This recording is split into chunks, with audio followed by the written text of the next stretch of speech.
Les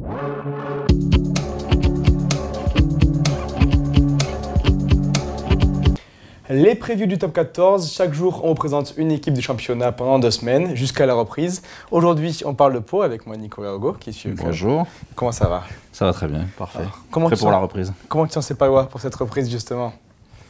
Les Palois on les sent toujours plein d'ambition. C'est un club qui a forcément qui est monté en top 14, qui a tutoyé la qualification. On voit qu'il y a des infrastructures, et le stade continue de se moderniser, il y a un budget qui est là. On sent que c'est un club qui veut monter en puissance, mais qui pour l'instant rate toujours la marche. Et puis il sort de 2 saisons, effectivement, une saison et demie compliquée, où ça a été plus difficile. Il y a eu des départs, notamment au niveau du staff. Il y avait un changement de cycle. Et donc, ils repartent cette année en espérant que l'année 1 du changement de cycle de l'année dernière, qui n'a pas pu se terminer, était un brouillon et il faut travailler dessus. D'accord. Mais malgré tout, on sent que le club a toujours été ambitieux, mais il stagne depuis 2 ans. On n'a jamais fait mieux que ce ventre mou, on n'a jamais pu se battre vraiment pour une place dans les 6. Oui, il y a 2 ans, on arrivait, je pense, dans la fin de l'ère Simon Mannix, qui avait permis la remontée, qui avait quand même été un artisan fort du retour de Pau en top 14, et même dans des rôles assez ambitieux, dans un rôle d'outsider à la 6e place. Il l'avait raté de justesse une année. Il fallait peut-être changer, on arrive au bout d'un cycle. Il y a Frédéric Manca qui a repris avec Nicolas Godignon en co-management, la première fois en cours de saison, et ça a sauvé les meubles. Et l'année dernière, c'était plutôt bien parti, on sentait qu'il y avait un renouveau, il y avait des belles victoires extérieures d'entrée à Clermont, à Bayonne, on pensait vraiment que le club était lancé, et puis tout d'un coup, la machine s'était déréglée, il y a eu une perte de confiance, c'est vraiment une perte de confiance, je pense. Et les défaites se sont enchaînées et ils sont tombés dans une spirale où ils n'arrivaient plus à s'en sortir. Et ils avaient même la peur de gagner, puisqu'ils ont perdu beaucoup de matchs qui menaient, ou des matchs où ils étaient devant, ils les ont perdus dans les dernières secondes, parce que c'était une équipe qui n'était plus du tout en confiance. L'arrêt du championnat, au moment où il s'arrête, cette équipe commence à aller un peu mieux. Ils sortent d'une victoire contre Montpellier, je crois. Je pense qu'ils vont devoir batailler pour se sauver, mais qu'ils se sont en tout cas retrouvés la victoire, donc on peut y croire. Maintenant, il fallait peut-être que ça s'arrête et repartir sur quelque chose de neuf. Ouais, c'est vrai que c'était assez incroyable ces fins de match que ils avaient vécu ensemble d'ailleurs. Contre Brive, ils prennent 17 points dans les dernières minutes, et pareil contre Clermont à domicile. Des matchs qu'ils avaient bien en main, quoi. Oui, ça s'est joué à peu de choses cette saison-là, mais effectivement, alors on était vraiment face à une équipe qui avait plus du tout confiance en elle, qui était aussi qui avait perdu Colin Slade, son meneur de jeu, avec son expérience All Black, qui n'a pas beaucoup pu jouer à cause des commotions cérébrales. Donc ça a donné du temps de jeu à Antoine Astoy, qui a été très bon, mais qui est encore peut-être un peu jeune et qui avait besoin de cette expérience-là pour démarrer cette année très très fort. Ce duo d'entraîneurs, qui est quelque chose de rare, tu sens qu'il se met en place, ils trouvent chacun leur place Oui, alors Frédéric Manca est là depuis longtemps, donc il connaît bien la maison. Nicolas Godignon, on connaît avec Brive ce qu'il a fait, ça veut dire il est capable de maintenir, en tout cas de tirer le maximum d'un groupe où on ne l'attend pas forcément. On sait qu'il est très précis sur la défense. Et ces 2 hommes ont dû aussi composer avec un staff technique qui s'est construit au fur et à mesure. Paul Tito à la touche, Conrad Smith à la défense. Thomas Dowingo est arrivé l'année dernière pour faire la mêlée. Il fallait peut-être que tout le monde s'accorde et trouve le moyen de fonctionner. Et donc l'année dernière, ils ont eu que 6 mois. Là, et ça fait 1 an et demi maintenant. Je pense qu'ils ont profité du confinement pour bien voir ce qui avait marché ou pas entre eux aussi. Et ils sont repartis, on espère, sur la même longueur d'onde. Et contrairement à la moitié des objectifs des équipes du championnat, ils auront la chance d'avoir des vraies semaines de repos sans Coupe d'Europe, puisque souvent leur lot de consolation c'était un peu à Challenge Cup, où ils ont fait une demi-finale notamment. Cette année, ils échouent à 9e, 4e meilleur 2e, 9e donc et pas qualifié au goal average. Ça peut être un plus. Oui, mais surtout, je pense qu'ils ont quand même donné pas mal de temps de jeu à des jeunes dans cette compétition. Alors effectivement, ils arrivaient généralement quand même à se qualifier. Là, ça ne s'est pas joué à grand-chose, mais on a vu des jeunes joueurs gagner du temps de jeu. Donc oui, effectivement, là, ils ne seront pas embêtés en début de saison. Ça va permettre effectivement de ne pas griller toutes les cartouches d'entrée. C'est peut-être, oui, un avantage par rapport à ceux qui sont qualifiés, mais ça sera, je pense, le lot de toutes les équipes qui ne sont pas qualifiées. Bien sûr. Tu vas en parler tout à l'heure, c'est un peu ce nouveau cycle, et un peu symbolisé par le départ des stars néo-zélandaises. Tom Taylor, Ben Smith, Colin Slade, c'est une grosse perte pour le club ou c'est des joueurs qui étaient aussi en fin de course et c'est pas plus mal? Alors c'est 3 cas bien particuliers. Bon, Colin Slade était là depuis longtemps, il a vraiment apporté quelque chose à la section, il a vraiment eu un passage qui a été marqué par une progression collective avec lui. L'année dernière, on peut déjà dire qu'il n'a pas beaucoup joué, commotion en répétition, il était plutôt lui aussi dans une fin de cycle. En ayant tout le respect pour le joueur que c'est, hein, mais effectivement, quand on voyait Antoine Astoy arriver derrière, on n'était pas forcément très inquiet. On avait juste besoin que Antoine soit porté par l'expérience de Colin Slade, ce qui n'a peut-être pas trop été le cas. Après, les autres départs, c'est Ben Smith, on savait qu'il venait que pour une pige, même si on espérait que le Béarn lui plaise et qu'il reste, mais au final, son passage aura été un peu fantomatique. Il arrive, il prend un carton rouge, 3 semaines au frigo, et puis après il revient, il fait 3-4 matchs et c'est la fin du championnat, quoi. C'est allé très très vite. Tom Taylor a été important dans le collectif palois toutes ces années-là, ça il ne faut pas le négliger, mais il était un joueur de complément sur les dernières saisons. Il aidait énormément les jeunes à l'entraînement, ça c'est sûr. Antoine Astoy travaillait beaucoup avec lui, mais il n'était plus une garantie certaine sur le terrain, quoi. D'accord, très bien. On finit avec les joueurs qui quittent le club. Les autres sont du coup Wakani Borotou, Nueno, Pourayi. C'est pas non plus des stars une nouvelle fois. Alors, Nico Wakani Borotu, c'était un peu un coup de poker de l'année dernière. Il est arrivé après la Coupe du Monde. On connaît tout ce qu'il peut amener à une équipe, hein, sa hargne, son agressivité sur le terrain, sa force d'impact. Il est arrivé un peu fatigué quand même après la Coupe du Monde avec les Fidji, qui s'était mal terminé pour les Fidji, parce qu'ils avaient fait un gros premier match, tout le monde les voyait aller loin, et puis il y a eu la déception de la défaite face à l'Uruguay. On voit qu'il est arrivé dans un nouveau club en cours de saison, même s'il connaissait Nicolas Godignon pour l'avoir eu à Brive. Il n'a jamais trouvé sa vitesse de croisière, en tout cas je pense que physiquement ça a un peu coincé quand il est arrivé à Pau. Après il y a plutôt les départs de Pourayi et Nueno. On va voir comment ils sont acceptés parce que c'est des jeunes du club qui étaient là depuis longtemps. Et bon, c'était pas des titulaires en puissance, mais des joueurs qui représentaient quelque chose à Pau. On va voir comment ça se passe. D'accord, très bien. On passe à la deuxième partie sur les recrues du coup. Un recrutement encore un petit peu orienté vers l'hémisphère sud, même s'il n'y a pas des stars néo-zélandaises qui arrivent. On a notamment, on en parlera un peu plus, mais Matt Philippe, Mike Harris, Manu Tumaba, Elliot Rodil et Bonneval pour le côté français pour finir. Il y a des joueurs qui ont retenu ton attention? C'est un recrutement de pari, on va dire, parce que Elliot Rodil jouait moins à La Rochelle, lui il était connu, mais toujours connu comme un grand potentiel.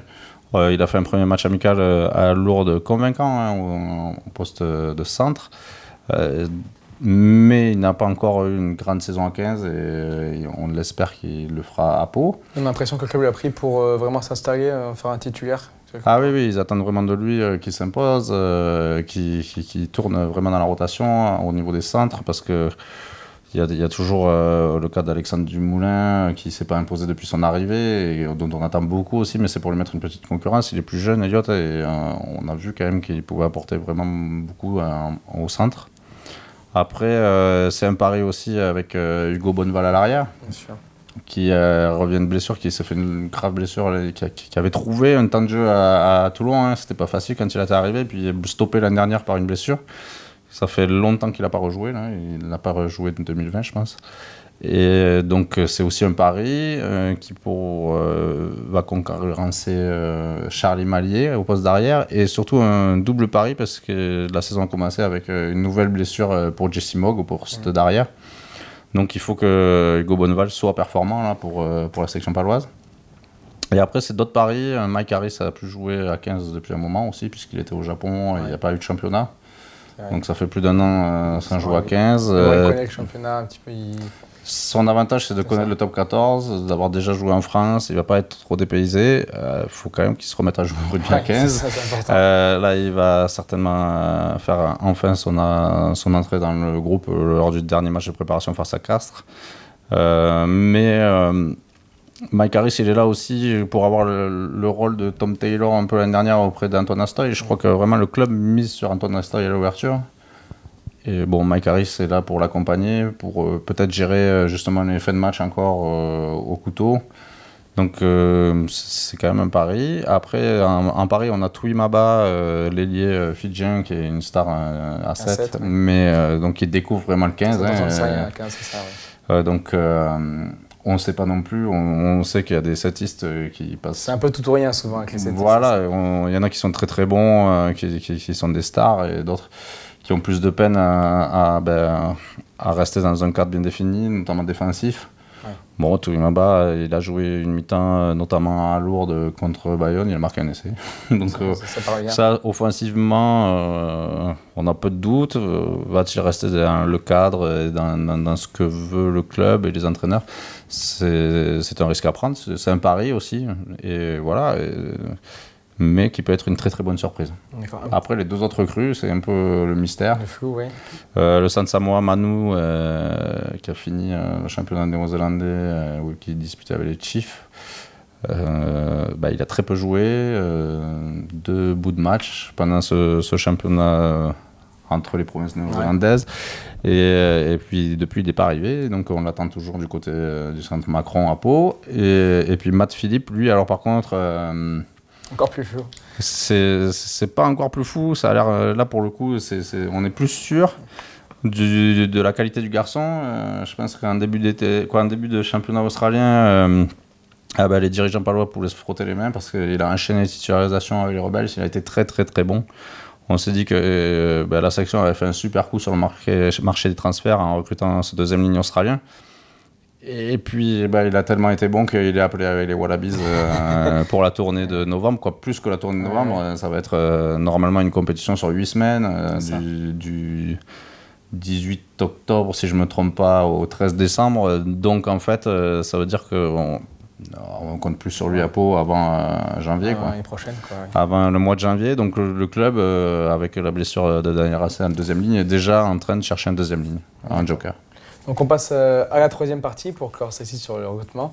À l'effectif, et justement, est-ce qu'il y a, on en parlait à l'instant, les deuxièmes lignes peut-être, l'arrière aussi où il est blessé, il y a un endroit où le club est plus faible qu'un autre, tu penses toi? Plus faible, non, je pense pas.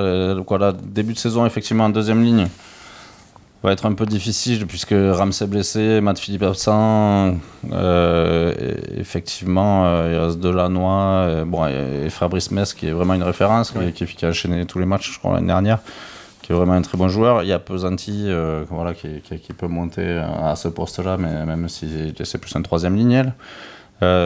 Effectivement, c'est un peu court en deuxième ligne en nombre. Après, en qualité, elle est là, mais pour enchaîner les matchs du début de saison à 2 ou 3, ça va être un peu court. Ça va tourner fort, ouais. Voilà. Et concernant un point fort, peut-être un poste où le club, tu le trouves plutôt très bien fourni? À la troisième ligne, je pense que le club est vraiment bien fourni.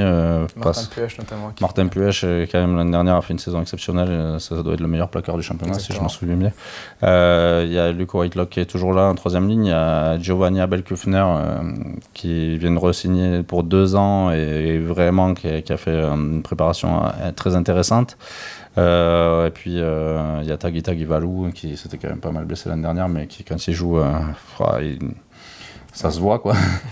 Non, en troisième ligne, ils sont vraiment bien armés. Il y a Herbani aussi. Il n'y a pas de problème. D'accord, très bien.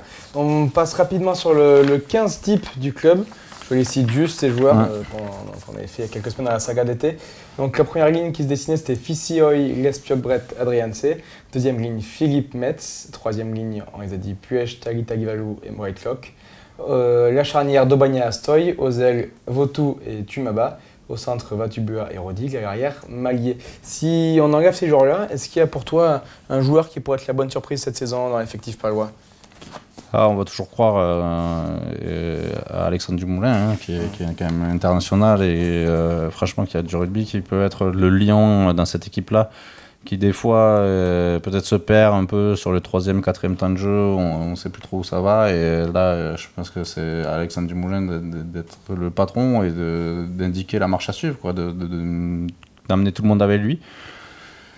Voilà, c'est un joueur, on attend toujours beaucoup et on espère qu'il sera là. Je pense aussi que l'autre surprise, ça peut être Hugo Bonneval. J'en ai discuté avec lui. Lui, il n'a plus aucun pépin physique. Il est revenu, il est en forme. Il sortait d'une très bonne saison à Toulon avant.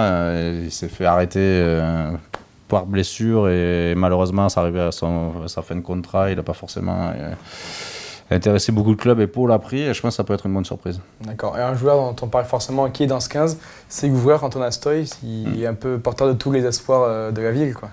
Oui, c'est un produit du club. Il est là maintenant depuis 2 ans. Je crois que sur son premier match, il avait impressionné tout le monde à Agen. Il avait marqué un essai, je crois, et même presque tous les points de son équipe.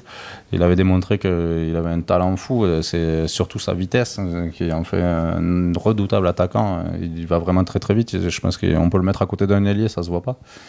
Et il arrive à gérer maintenant les matchs, à utiliser plus son jeu au pied, à mieux alterner. Il s'est transformé en un redoutable buteur avec un taux de réussite assez intéressant. Donc c'est d'ailleurs peut-être pour ça que le club avait moins besoin de Tom Taylor, par exemple. Et il peut être vraiment le patron de la section pour quelques années. Hein. D'accord, très bien. Comment tu sens ces joueurs palois au niveau de l'état d'esprit pour ce début de saison? C'était un peu échangé avec eux. Ils ont gagné leurs 2 matchs amicaux pour l'instant, dans un deuxième plutôt très étriqué contre les clubs basques de Bayonne et Biarritz. Comment tu les sens dans leur dynamique? Ils sont en revanchards, je pense, quand même, parce qu'ils savent qu'ils avaient quand même les moyens de faire beaucoup mieux l'année dernière. Le groupe n'a pas trop changé. Ils sont restés sur cet esprit-là, de se dire qu'ils étaient passés à côté de quelque chose l'année dernière juste parce qu'ils avaient perdu confiance en eux, quoi, alors que le potentiel était là. Donc ils sont vraiment revanchards, ils veulent me démontrer qu'ils peuvent faire beaucoup mieux que jouer le bas du tableau, quoi. Oui, c'est sûr. Et pour finir, avec la dernière catégorie, on s'engage en le classement. Est-ce que tu penses qu'ils pourraient au moins se mêler à la bataille pour les 6, si tout se goupille bien? J'espère qu'ils vont se mêler à la bataille pour les 6, oui, parce que y a quand même y a tout à Pau pour que le rugby soit une grande fête tous les week-ends, quoi. Le stade est magnifique, ils ont refait la pelouse, ça va être... On l'a critiqué un peu sur ça, il y avait un beau stade, mais une pelouse qui n'était pas vraiment en état. Là, ils vont la partager avec le foot quelques mois. Ouais, mais bon, maintenant c'est une pelouse hybride et tout, il n'y aura plus de problème sur la qualité de la pelouse.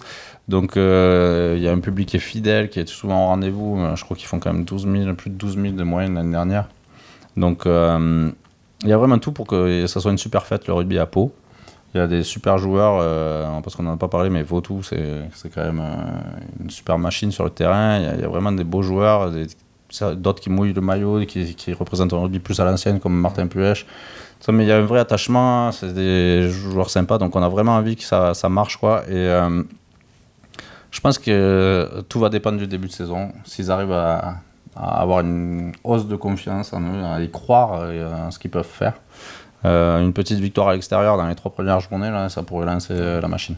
D'accord, très bien. Bon, merci, c'est fini pour cet épisode. On ne l'a pas dit, mais du coup, l'Indice du Prince faisait référence à l'ancien stade de la Croix du Prince, qui utilise le club il y a des années de ça. Et l'indice pour le prochain épisode, on vous le donne, c'est la Montagne Noire. Voilà, à vous de jouer. Merci d'avoir suivi cet épisode et à demain pour un nouveau numéro. Au revoir. Ciao.